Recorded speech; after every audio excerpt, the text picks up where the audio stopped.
Hi everyone, you're watching Blossom Interviews. My name is Donna Abraham. This show is about women for women, that it doesn't matter what stage you're at in your life, that there's hope, there's encouragement, and there's something there to inspire you to step out and do whatever it is you've been wanting to do in your life. And today I have with me Leah McCourt. She's a believer, she's a single mom, and she's a professional MMA fighter.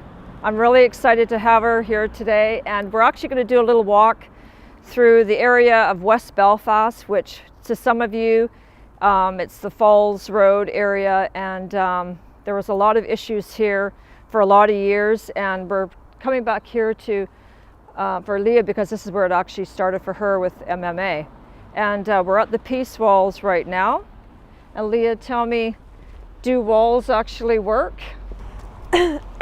Well, growing up in Belfast, I kind of grew up at the tail end of the Troubles, and you know, we didn't see a lot that happened. We didn't see a lot of the bad times, the bad years, but I know walls can segregate people or they can bring them together. It just depends on your mindset, and you know, there's been a lot of peace in Northern Ireland and Belfast over the last number of years, which has been obviously a big step forward.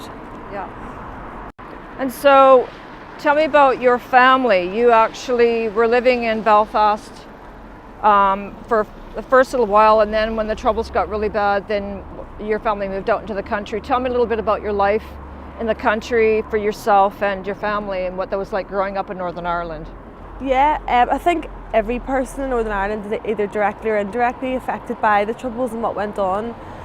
Growing up in Belfast, I went to school in Belfast, you know, and didn't see much of what went on, but I had two sisters, and my parents split when we were around 11, so and my dad had always tried to encourage us to learn a martial arts. He wanted us to be able to learn how to defend ourselves, but dad being a dad, so that's really how I started training in judo. Okay, but that sort of wasn't really your love at first, was it? You had an interest in horses? Yeah. So my dad made me do judo as a child, but I actually would have show jumped and been a professional show jumper. I would have that would be my real passion growing up as a child. So looking back, I can see how kind of God directed my life away from horse riding into being a fighter. Okay. And so you've developed a really amazing work ethic in your life, and tell me where that came from. I just think, you know, for my parents, that we, you know, us three girls, we always worked from we were really young, and you know, I was 14 and I was going to school. I had 3 jobs. What kind of jobs would you do? We would have worked in restaurants, we'd have worked in local gyms, you know, we would have kind of done anything we can to try and hustle and make a bit of money growing up. So me and my sisters all have good, strong work ethic, and always have been quite driven to be able to, you know, provide for ourselves. And are your sisters kind of like you as well? Yeah, they're strong-minded, and they're driven, and they whatever they choose to succeed in, they follow it through, and we're all quite similar. Yeah. Okay. And then when you were 17, there was a big change in your life. What happened when you were 17? Yeah, I had my daughter Isabella when I was 18, and you know, it kind of changed the course of my life. I obviously looking back, I just believe she's a miracle and was sent to me, you know, to really guide me through my life, and I can see what way, you know, everything turned out to be perfect with her in my life. But at the time, it was tough. But I just kind of dealt with it and overcame it with the help of people around me. Because that can be a real game changer, can't it? It can be really, can take you into 2 different directions. So yeah.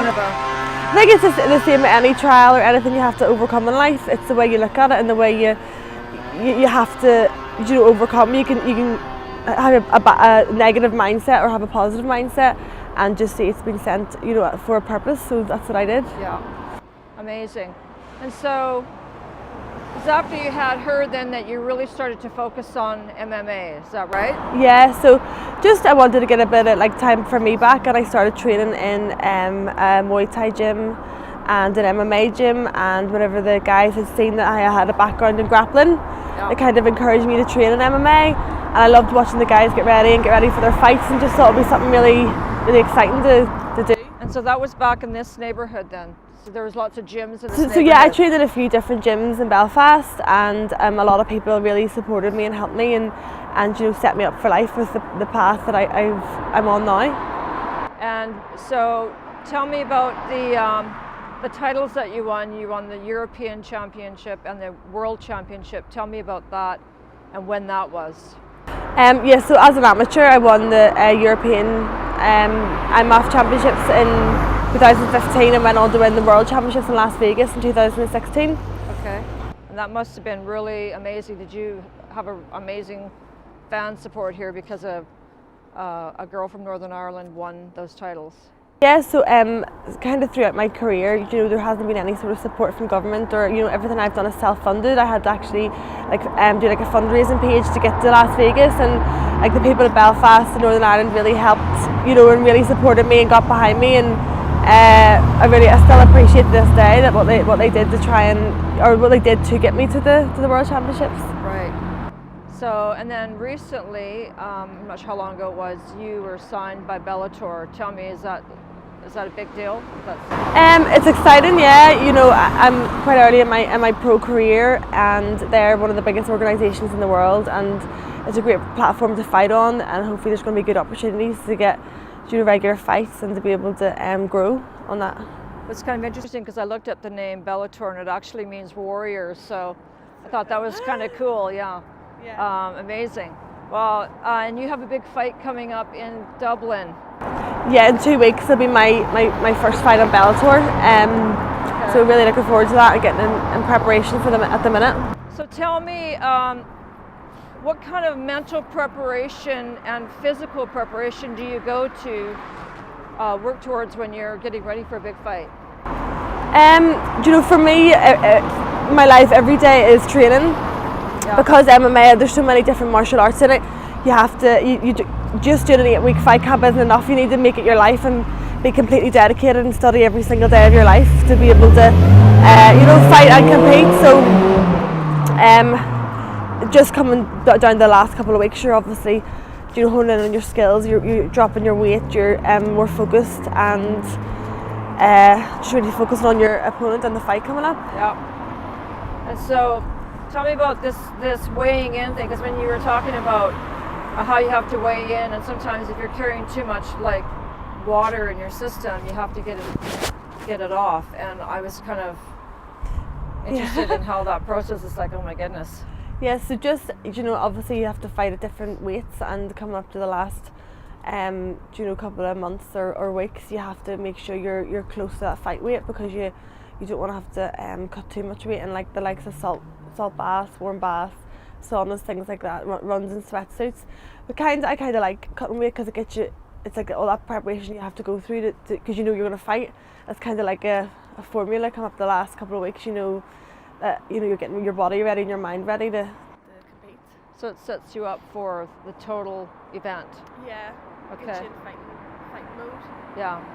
So what is it like then in a day, like a day for you? Because having a child, you're a single mom. So give us a snapshot of what your day looks like. Yeah, so I have to get up and get Isabella to school. I train in Dublin, MMA under... And just so people have the perspective of Belfast to Dublin, it's basically a 2-hour drive. Yeah. And how often do you do that? So I do that 3-4 times a week. That's 2 hours one way, and then you're back in time to pick up. Yeah, so I'd leave Isabella off, drive to Dublin, train, and then back up to pick Isabella up from school, get her home, get her homework done.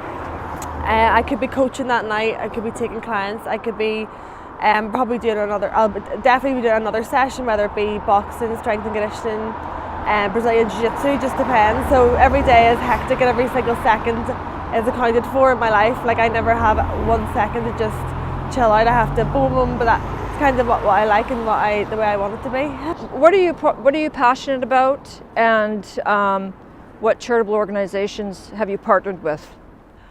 Well, I know, at the minute my goal is fighting and competing and being able to go as far as I can with that, but long term I want to continue coaching ladies, coaching people, you know, just to make them feel more comfortable and confident in themselves, because I know what I've been through in my life and the trials I've been through, it wouldn't have been possible without a lot of people and a lot of support, and a lot of people helped me believe in myself. So I run ladies only classes, and you know, they're just phenomenal. I get so much from them coming. I get so inspired from them, and being able to share my little bit of knowledge, you know, with those ladies.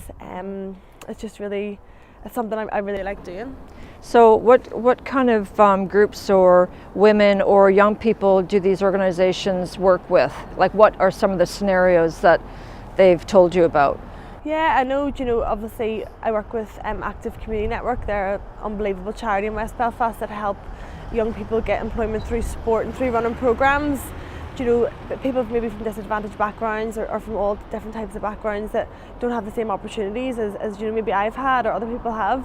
You know, so they, you know, I'll be running a program with them. I think there's over 50 girls coming to that, and they're gonna, you know, come in, and it's gonna be my aim to try and make them feel comfortable, make them enjoy martial arts, have a hobby, and have some place to come where they feel welcome and feel comfortable, and they can make friends, and you know, realise that they can achieve things and whatever they set their mind to. Amazing. So, and you're able to kind of, well, I mean, you would be a role model and inspiration to a lot of these girls and these women, which is really incredible. So what would be something that you would leave for a woman to encourage, or what would be one thing that you would say to a woman about how she could achieve something in her life? You know, I've been through a lot of different things, different trials, as has anybody, you know, and you know, just not to be a victim of your circumstance, to always you know, look for the reason why something's happened, and realise no matter what situation you're in, you can overcome it. You can, and you know, no matter what goal you have, whether you want to be a nurse or you want to be a singer or an athlete, that you will be able to achieve that if you give it everything and set your mind to it. You know, and just to, you know, focus and learn to. What I do personally is I write quite a lot, so I would write like goals every week, even for that week, goals I want to achieve that week, things that need to get done, and then I would do like monthly goals or like yearly goals, and I'm constantly looking back and constantly reassessing, and just making like ruthless decisions and making sure that the choices I make are the right ones, and they're not just to benefit me at that moment. It's to do it long term. Right. And so does your faith play a big role in your life? Yeah, like probably the biggest role. You know, I believe God has a purpose for everybody. I think He has a purpose for everybody, no matter where they are or what circumstance they're in. He can use them to shine light through to other people, and I think that's really impacted, you know, me, because I've had so much help and support from people, from family, from friends, from people that don't really know me, that have really helped me. Just trusting God, and before like tournaments or fights now, I say, you know, if it's in your will, let it be done. But if it's not in your will for me to win, or if you don't want me to, or if this isn't meant for me, let it go past me. And that's just kind of calms my mentality down a bit, because I'm a bit hyper and over emotional about things. Amazing. Well, this has been a really amazing chat with you, Leah, and I really appreciate it. And thank you so much for coming on to Blossom Interviews. And so with that, we'll say goodbye until next time.